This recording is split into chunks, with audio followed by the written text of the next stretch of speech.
Buenos días, queridos participantes. Empiezo pidiendo una disculpa, estamos entrando un poquito tarde. Ya ven, cuestiones de tecnología. Pero estamos aquí para vivir nuestro retiro espiritual de Cuaresma. Nos proponemos en este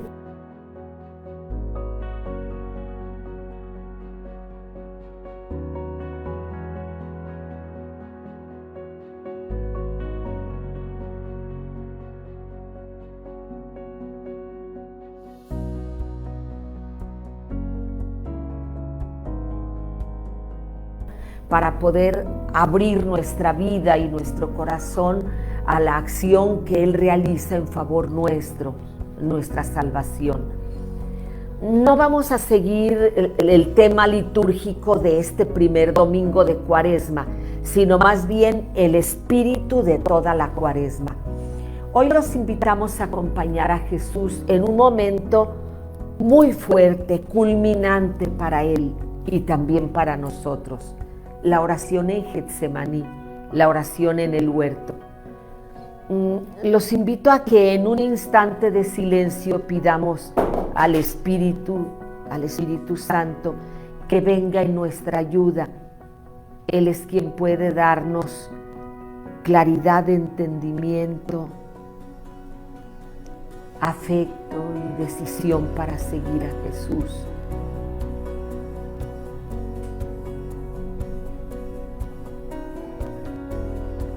Invitemos también a María, nuestra Madre, ella que de un modo especial acompañó y siguió a Jesús en el camino de la muerte.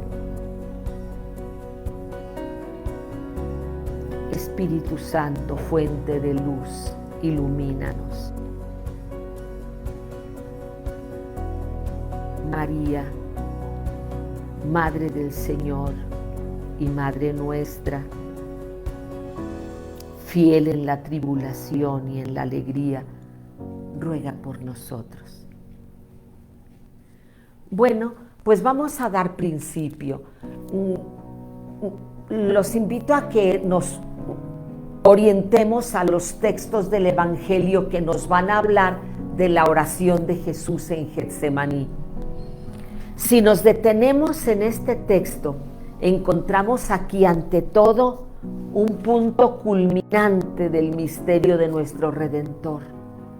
Jesús aquí en Getsemaní ha experimentado la última soledad, toda la tribulación que persona humana pueda vivir. Aquí el abismo del pecado y del mal ha llegado hasta el fondo de su alma. Jesús aquí se estremeció ante la muerte inminente. Yendo a los detalles que nos dan los evangelios, aquí lo besó el traidor. Aquí todos sus amigos, los discípulos, le abandonaron. Y yo puedo empezar para acompañar a Jesús planteándome, aquí Él ha luchado por mí. En esta sintonía vamos a estar a lo largo de toda esta mañana que dedicaremos a la oración, a acompañar al Señor Jesús. Mirando el Evangelio de San Juan, vemos que Él recoge todas estas experiencias lógica del lugar, diciendo, fueron al otro lado del torrente Cedrón, donde había un huerto. No es casual la expresión. Cuando Juan nos habla del huerto, es una expresión rica. Miraremos por qué. Esa misma clave retoma de nuevo al final del relato de la pasión. Cuando Jesús ha muerto y lo bajan de la cruz, dice que cerca del sitio donde lo crucificaron había un huerto y en él un sepulcro nuevo donde nadie había sido todavía sepultado. Esto lo encontramos en el capítulo 19 del Evangelio de San Juan. Todavía remontándonos más atrás, con la palabra huerto, nos encontramos en el paraíso terrenal, donde el Génesis nos dice que en aquel huerto Dios puso al hombre. Había un huerto, y en ese huerto sucedió todo lo del pecado primero.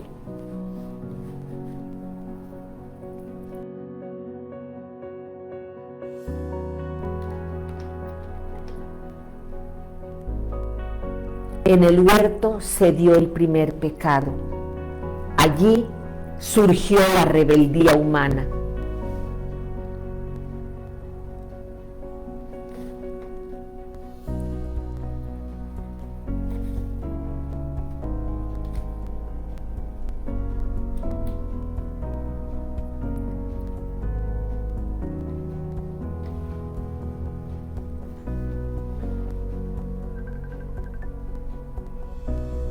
Entonces podemos ver que el huerto es el lugar donde se habla de muerte, la muerte del hombre a la vida de Dios, el lugar donde Jesús sufre en grado superlativo, y también es el lugar de la resurrección. Otra de las expresiones que tiene San Juan, muy propias de este pasaje, es donde nos habla de que Jesús, el pastor, es herido. Y nos dice, hieren al pastor. Jesús mismo es el pastor de Israel y de la humanidad. Toma sobre sí la injusticia, la carga destructiva de la culpa. A partir de este momento, Jesús se deja golpear. Y él mismo se pone de parte de los vencidos de la historia.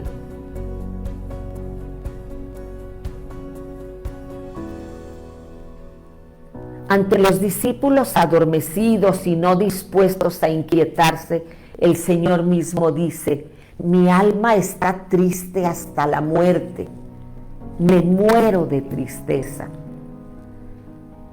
Estas palabras Jesús las retoma del Salmo 43 en el versículo 5, donde resuenan también las expresiones de otros salmos que nos hablan de una persona que sufre. Jesús, en su pasión, tanto en el Monte de los Olivos como en la cruz, habla de sí mismo a Dios, su Padre, usando las palabras de los salmos. ¿Por qué? Pues porque a Él se refieren.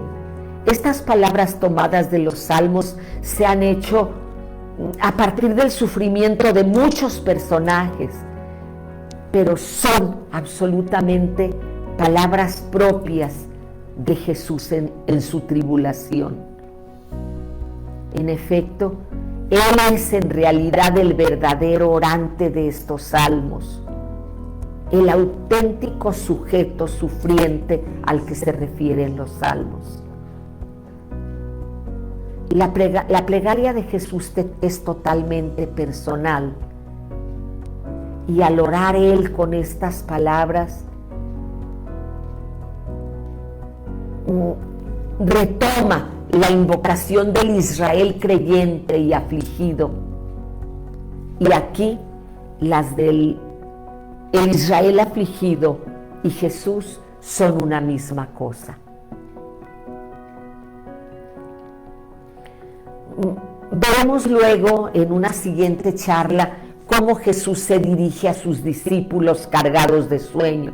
Pero bueno, después de una exhortación que Jesús hace a sus discípulos a la vigilancia, se aleja un poco. comienza propiamente a la oración a la que nos vamos a referir.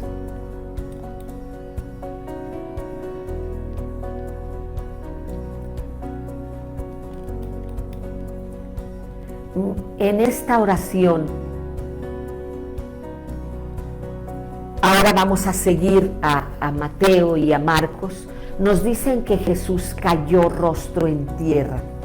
Rostro en tierra es la postura de oración que expresa la extrema sumisión de la persona a la voluntad de Dios. La extrema humillación hasta el aniquilamiento, dar con el rostro en tierra. Y nos dicen los evangelistas que así oró Jesús, como una muestra, como una expresión del abandono más radical en la voluntad del Padre. La liturgia misma de la Iglesia Occidental retoma, mantiene, continúa esta expresión de oración en un día específico, el Viernes Santo, donde celebramos justamente la muerte del Señor. Y también la toma en la profesión monástica, en la consagración de vírgenes, en la ordenación de diáconos, presbíteros y obispos. Sin embargo, si vamos al Evangelio de San Lucas, él dice que Jesús oró de rodillas. Introduce así, basándose en la postura de oración, esta lucha nocturna de Jesús en el contexto de la historia de la oración cristiana. También esta postura la encontramos en otros textos de la Sagrada Escritura. Mientras apedraban a Esteban, él dobla las rodillas y ora. San Pedro también se arrodilla antes de resucitar a Tabita de la muerte. Encontramos también en los Hechos de los Apóstoles que San Pablo se arrodilla cuando se despide de los presbíteros de Éfeso. Y también en alguna otra ocasión, cuando los discípulos le dicen que no suba a Jerusalén. Respecto de todos estos, podemos decir que de cara a la muerte rezan de rodillas. El martirio solo puede ser superado con la oración, y Jesús es el modelo de los mártires. Vamos entrando pues a esta oración de Jesús. El texto sigue luego hacia la oración propiamente dicha de Jesús, en la que aparece todo el drama de nuestra redención.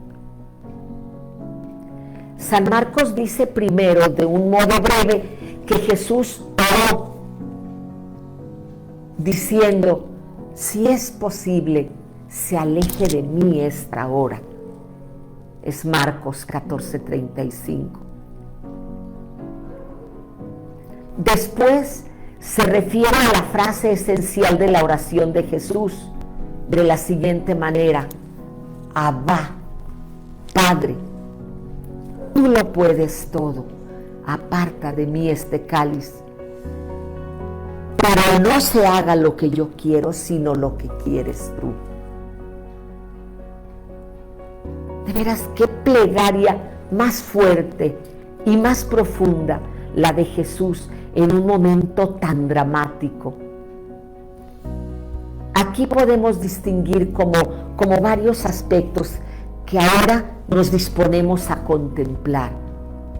En primer lugar, la experiencia primordial del miedo, el estremecimiento ante el poder de la muerte, el pavor frente al abismo de la nada que le hace temblar, e incluso, según nos lo dice San Lucas, le hace sudar como gruesas gotas de sangre. De verdad que Jesús ha querido no solo probar, sino apurar hasta el fondo todo aquello que puede tener el dolor humano. San Juan dice que este estremecimiento se expresa como los sinópticos en referencia al Salmo 43, pero con una palabra destaca especialmente la dimensión abismal del temor de Jesús. Una palabra que nos pone en griego, pero que es tetarakai, usada por Juan para describir la profunda turbación de Jesús ante la tumba de Lázaro, y así como su conmoción inferior al referirse a la traición de Judas en el cenáculo, va usando Jesús la misma palabra. Y aquí, en Getsemaní, nuevamente nos encontramos con ella. Es el pánico hasta el fondo de Jesús frente a la muerte. El apóstol San Juan expresa con ello esa angustia primordial de la criatura frente a la cercanía de la muerte. Jesús, por nuestro amor, aceptó vivirla. Pero todavía más, ese estremecimiento particular de quien es la vida misma ante el abismo de todo el poder de la destrucción del mal, de lo que se opone a Dios, es como un grado todavía más profundo. Y ahora se abre directamente sobre Jesús.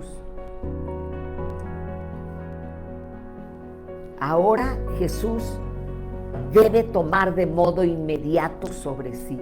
Más aún, lo debe acoger dentro de sí hasta el punto de llegar a ser él mismo hecho pecado, como nos lo dice San Pablo en su segunda carta a los Corintios.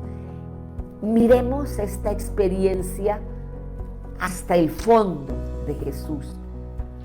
Precisamente porque es el Hijo, ve con extrema claridad toda esa marea sucia del mal, todo el poder de la mentira, de la soberbia, de la astucia, de la atrocidad del mal, que se enmascara muchas veces bajo formas de vida, pero que está continuamente al servicio de la destrucción del ser, de la desfiguración y aniquilación de la vida, sobre todo de la vida humana, de esta preciosa imagen de Dios. Y Jesús lo vive sobre sí, aún más fuerte que la angustia natural frente a la muerte. ¿Cómo? El Hijo de Dios, el todo pureza, llevando sobre sus hombros, sobre su espalda, todo el pecado de nuestra humanidad. Es pavoroso verdaderamente. Y precisamente porque Él es el Hijo, siente profundamente el horror de toda esa suciedad, de toda esa perfidia que debe beber en un cáliz destinado a Él. Todo el poder del pecado y de la muerte ha de tomarlo, beberlo, asimilarlo. Y todo esto lo debe acoger dentro de sí para que en Él quede superado y privado de poder. Bullman dice que Jesús no solo es el prototipo del que hace visible de manera ejemplar la actitud que requiere del hombre, sino que Él es también y sobre todo el revelador de la humanidad, cuya decisión es la única que hace posible la opción humana por Dios. en una hora como esta. Entremos en esto y reflexionémoslo. En el momento del extremo dolor, de lo máximo de abrumación, y Jesús, el Hijo, se mantiene fiel. No se haga lo que yo quiero, sino lo que quieres tú. Esa es la actitud salvadora de Jesús. La angustia de Jesús es algo mucho más radical que la angustia que asalta a cualquier hombre ante la muerte. Es ese choque frontal entre la luz y las tinieblas, entre la vida y la muerte, el verdadero drama de la decisión que caracteriza la historia humana. Por eso es tan importante encontrarnos con Jesús en un momento como este. Y no nomás encontrarnos, estar con Él, acompañarlo.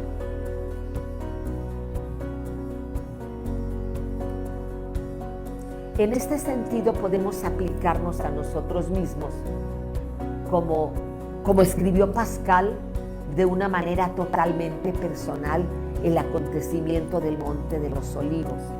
Pascal escribió, también mi pecado estaba en aquel cáliz pavoroso.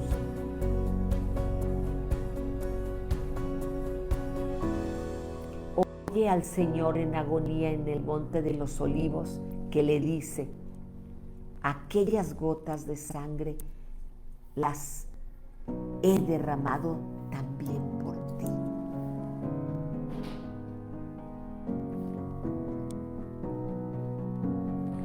Las dos partes que tiene la oración de Jesús aparecen como una composición entre dos voluntades.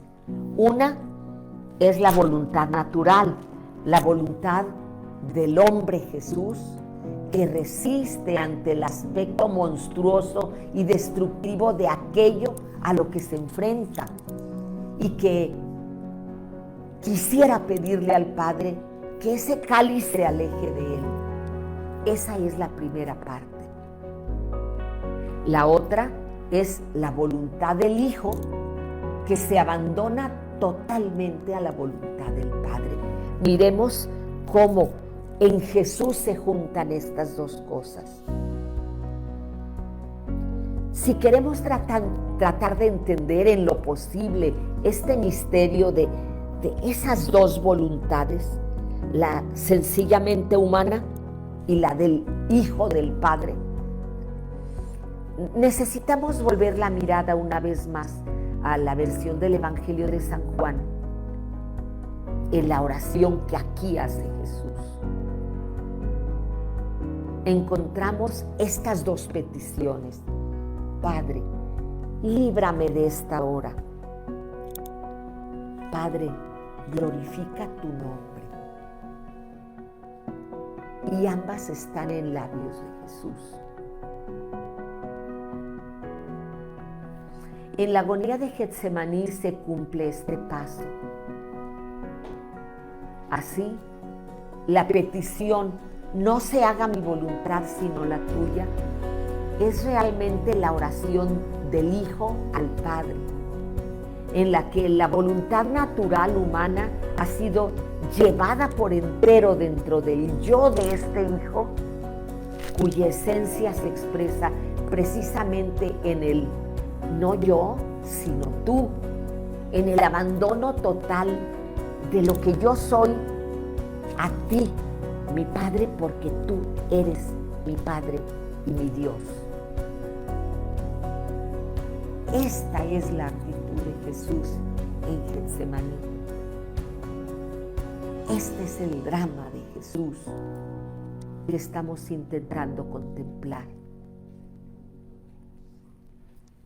Entonces, aquí Jesús ha acogido en sí mismo la oposición de la humanidad y la ha transformado, de modo que ahora todos nosotros estamos presentes en la obediencia del Hijo y hemos sido incluidos dentro de la condición de hijos. Esta es la gran consecuencia para nosotros. Cuando Jesús, el hombre, es también el Hijo, nosotros, humanos, somos con Él hijos, que también podemos expresar como Él, Abba.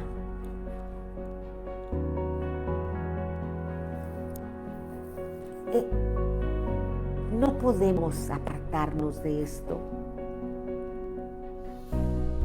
que es tan fuerte, esencial para nuestra vida cristiana. Y luego vamos todavía a otro punto último de esta oración de Jesús. La verdadera clave para comprenderla es justamente ese modo de dirigirse al Padre. Abba, Abba, Padre. Hay 3 sitios del Nuevo Testamento donde se habla del Abba. Los otros 2 están en las cartas paulinas y son una reflexión. Pero en esta experiencia viva es la de Jesús aquí, en la oración de Getsemaní. Abba, Padre. Mientras que en la literatura judía de la plegaria no hay prueba alguna de ese modo de mencionar a Dios como Abba. Al contrario, sino toda la oración bastante alejada de esto. Jesús al Padre lo ha llamado siempre así, Abba. Por tanto, estamos ante un signo absolutamente evidente de la mismísima voz de Jesús. Recordemos que un poquito adelante, y también nos lo dice el Evangelio, en resumen, fue el motivo de aquel juicio injusto y mal hecho de los dirigentes judíos. Como no encontraban algo de qué acusarlo, como los testigos no se ponían de acuerdo, entonces le preguntan, ¿verdaderamente eres hijo de Dios? Tú lo has dicho. Y entonces hipócritamente se rasgan las vestiduras y dicen, ¿y qué necesidad tenemos ya de testigos? Ha blasfemado llamándole a Dios Padre. Y Jesús, que podría haberse librado de la muerte, no lo hace, porque justamente estamos en el núcleo, en el centro de esa buena noticia que vino a darnos a nosotros. Por eso murió Jesús, por hacernos hijos del Padre, por enseñarnos a llamarle Abba, Abba. Y nos damos cuenta, muchos autores, muchos exégetas bíblicos nos hablan de que Abba es una palabra que pertenece al lenguaje de los niños, es un balbuceo que existe de maneras muy parecidas en los diferentes idiomas. Aquí nosotros le llamamos papi, o bien una palabra muy de nuestro pueblo, apá. ¿Verdad que apá se parece a abá? Y sigue siendo el balbuceo del pequeño que empieza a hablar y que con esa actitud del niño que se sabe indefenso y pone toda su confianza en un padre fuerte y que lo ama, expresa con todo lo que significa la palabra Abba.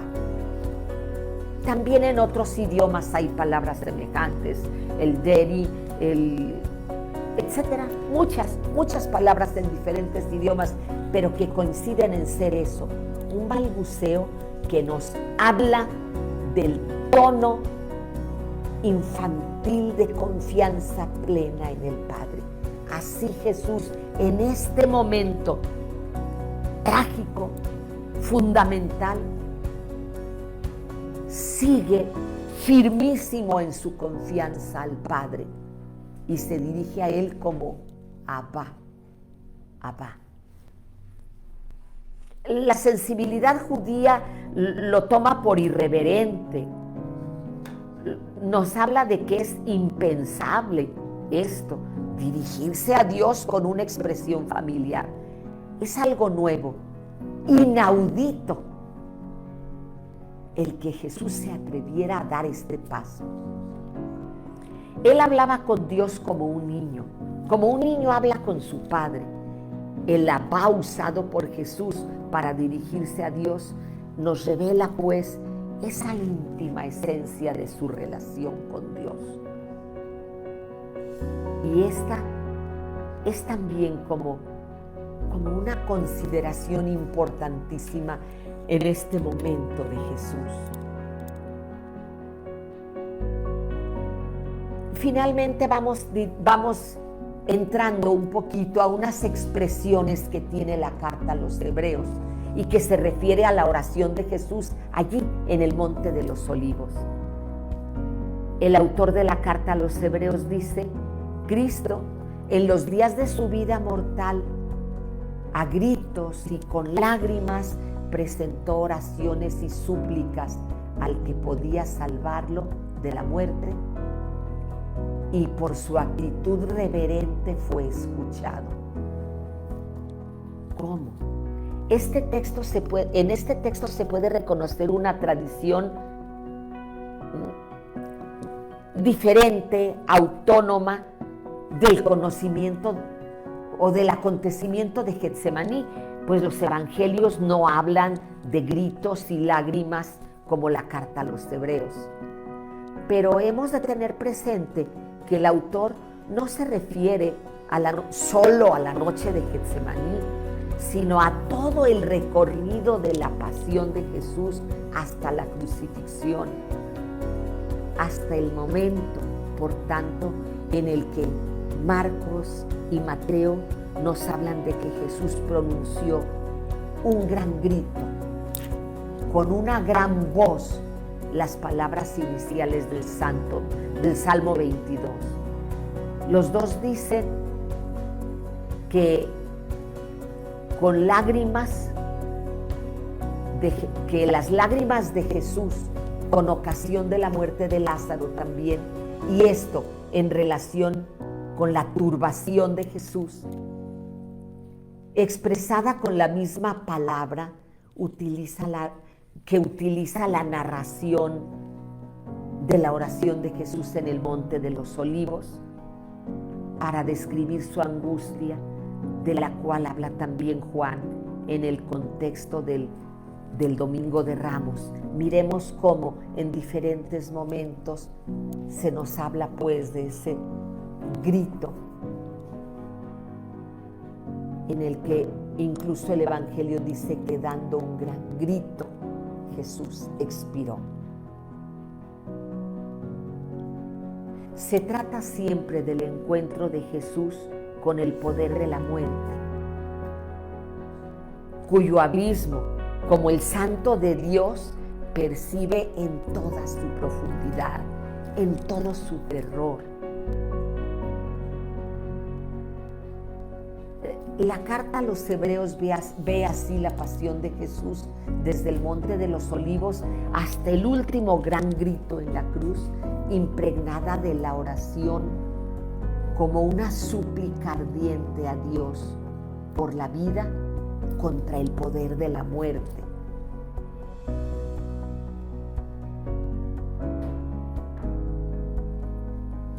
Es como misterioso donde nos habla la carta a los Hebreos, diciendo que por su gran piedad Jesús fue escuchado. Sin embargo, al considerar como todo el conjunto de la pasión de Jesús, podemos ver como un forcejeo en la oración con Dios Padre y al mismo tiempo con la naturaleza humana. y que en ese forcejeo se manifiesta de un modo nuevo la profundidad teológica de la oración de Jesús allí en Getsemaní. Para la carta a los hebreos, este gritar y suplicar es el ejercicio del sumo sacerdocio de Jesús.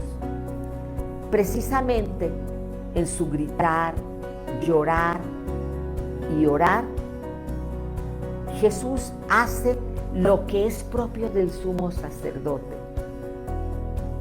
Él lleva la zozobra de ser hombre hacia lo alto, hacia Dios. Nos lleva a nosotros, humanos, y nos pone ante Dios.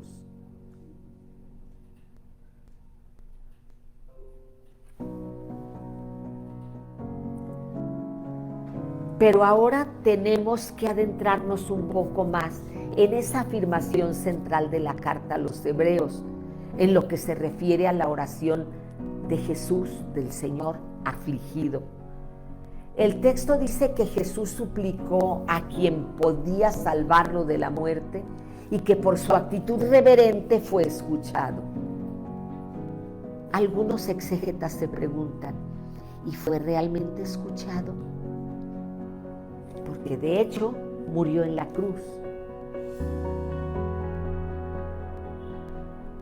Incluso algunos se atreven a decir, bueno, en este caso habría que anteponer un no para decir Jesús, pues no fue escuchado. Sin embargo, nosotros entendemos más bien esta forma misteriosa de ser escuchado para acercarnos así también al misterio de nuestra salvación. Jesús no habla solo por Él, habla por todos nosotros, por la humanidad.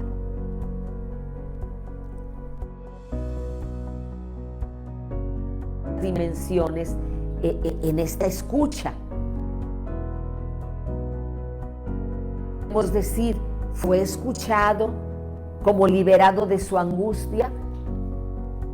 Posiblemente el texto de San Lucas dice que vino un ángel que le confortaba. En este caso se trataría de la fuerza interior que se habría dado a Jesús en la oración, de modo que fuera capaz de afrontar con decisión el arresto, los golpes, las burlas, la cruz y la muerte.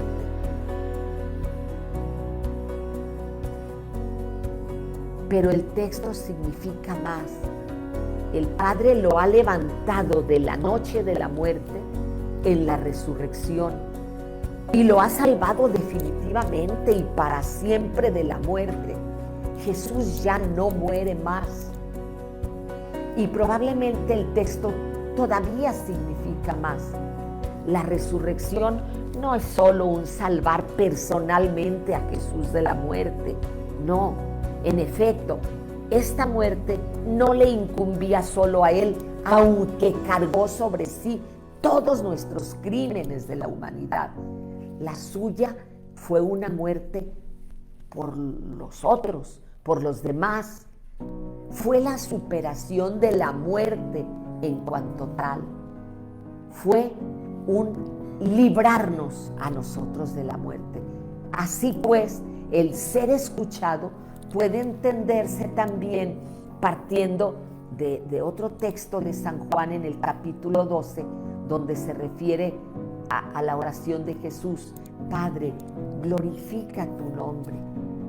Y responde una voz del cielo que le decía, lo he glorificado y lo volveré a glorificar.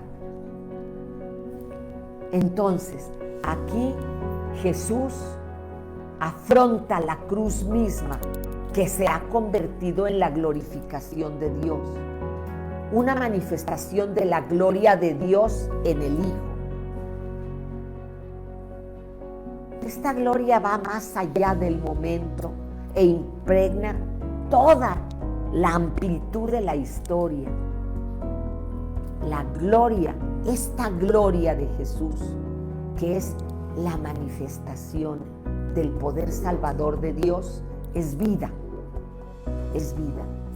En la cruz misma aparece de manera velada y sin embargo insistente la gloria de Dios, la transformación de la muerte en vida. Vimos, Él muriendo destruyó nuestra muerte.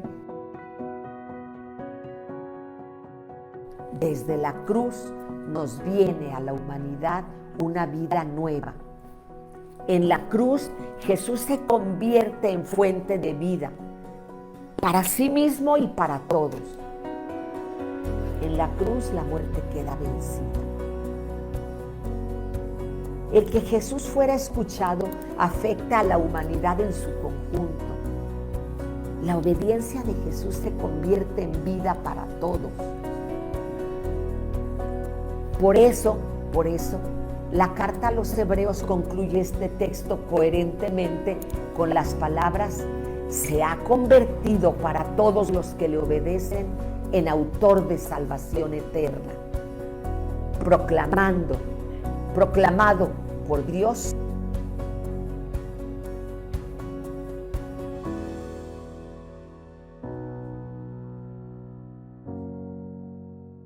que en Getsemaní ora de una manera especial por nosotros. También quiero hacer una pequeña alusión a otros textos del Antiguo Testamento. En Isaías 53, donde es uno de los cantos del siervo de Yahvé, dice: cargó con nuestros males y soportó nuestras dolencias. Nosotros le tuvimos por azotado por Dios, herido y humillado. Fue herido por nuestras faltas, molido por nuestras culpas. Yahvé descargó sobre él la culpa de todos nosotros. Por eso ahora es tan importante que nos acerquemos a Jesús, que le acompañemos, que nos introduzcamos hasta el fondo en ese mar de dolor, fuente de nuestra propia vida. Este es el modo de acercarnos a Jesús. Vivir nuestra cuaresma no es llenarnos de textos que tienen ideas bonitas, es acercarnos al Señor, es estar con Él, orar con Él, contemplar el gran amor que le llevó a vivir esta situación tan terrible por todos nosotros. Porque si entramos en esta dimensión, estamos entrando en la dimensión del amor, de quien agradece, expresión tan grande, inmensa, infinita de amor hacia nosotros. Y entonces lo que procede es responder a ese amor. Otro de los textos del Antiguo Testamento, y creo que es el último que voy a mencionar, es el Salmo 39 en su versículo 7. Que luego el autor de la carta a los Hebreos retoma y lo aplica a Jesús. Dice: no has querido sacrificio ni oblación, pero me has abierto el oído. No pedías holocaustos ni víctimas. Entonces dije: aquí estoy. Está escrito en el rollo del libro que vengo para hacer tu voluntad. Y eso deseo, Dios mío. Tengo tu ley en mis entrañas, en mi interior, en mi corazón. Esta es la actitud de Jesús frente al Padre como hijo, frente al Abba como un hijo totalmente confiado, y frente a nosotros abrazando todas nuestras miserias, todo nuestro pecado, toda la maldad de la humanidad, de todos los tiempos, de todos los puntos, de todas las culturas, y cargándolo sobre sí. Quiero hacer finalmente alusión al texto de una gran orante que ha sido proclamada primera doctora de la Iglesia, una mujer, Teresa de Jesús. Ella nos narra en el libro de su vida y dice: desde muy joven tomaba yo este texto en el que veía a Jesús orando en el huerto. Dice: no me atrevía sino a acercarme a él, y como se me representaban mucho mis propios pecados, no me atrevía a decirle nada, solo me estaba allí junto a él y pensaba: está tan solo que no me ha de rechazar. Con toda la sencillez de esta gran orante, nos está llevando justamente a lo que queremos llegar ahora como seguidores y seguidoras de Jesús. Poder compartir con Él el dolor en tanto se haga presente, pero lo importante es la actitud. Solo un amor infinito fue capaz de llevar a Jesús a afrontar también de manera infinita el dolor, porque el amor hacia nosotros es infinito. ¿Cómo responderle? La actitud de Teresa de Jesús es una actitud típicamente, esencialmente contemplativa. No me atrevía a decirle nada, solo me estaba allí a su lado, acompañándolo.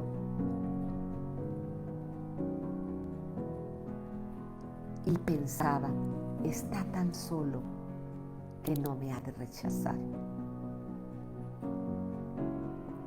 Llevemos pues a nuestra oración, a las expresiones de vida, a nuestro vivir cotidianamente estas actitudes. Esto es lo que la Iglesia nos pide justamente para vivir de una manera fructífera la Cuaresma.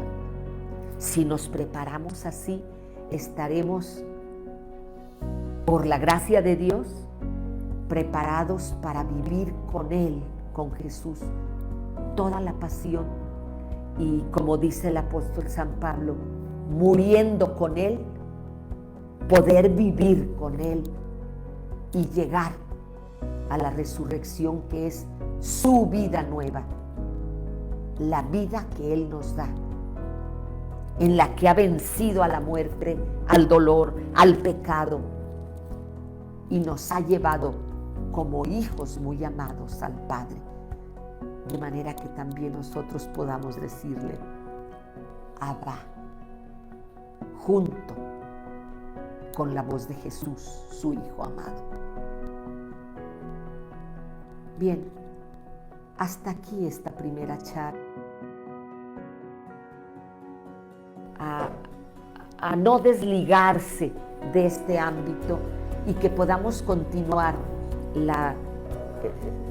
durante la mañana en esta misma sintonía. No se alejen de sus medios, porque ahora vamos a tener un momento de oración dirigida para seguir en este ámbito acompañando al Señor Jesús.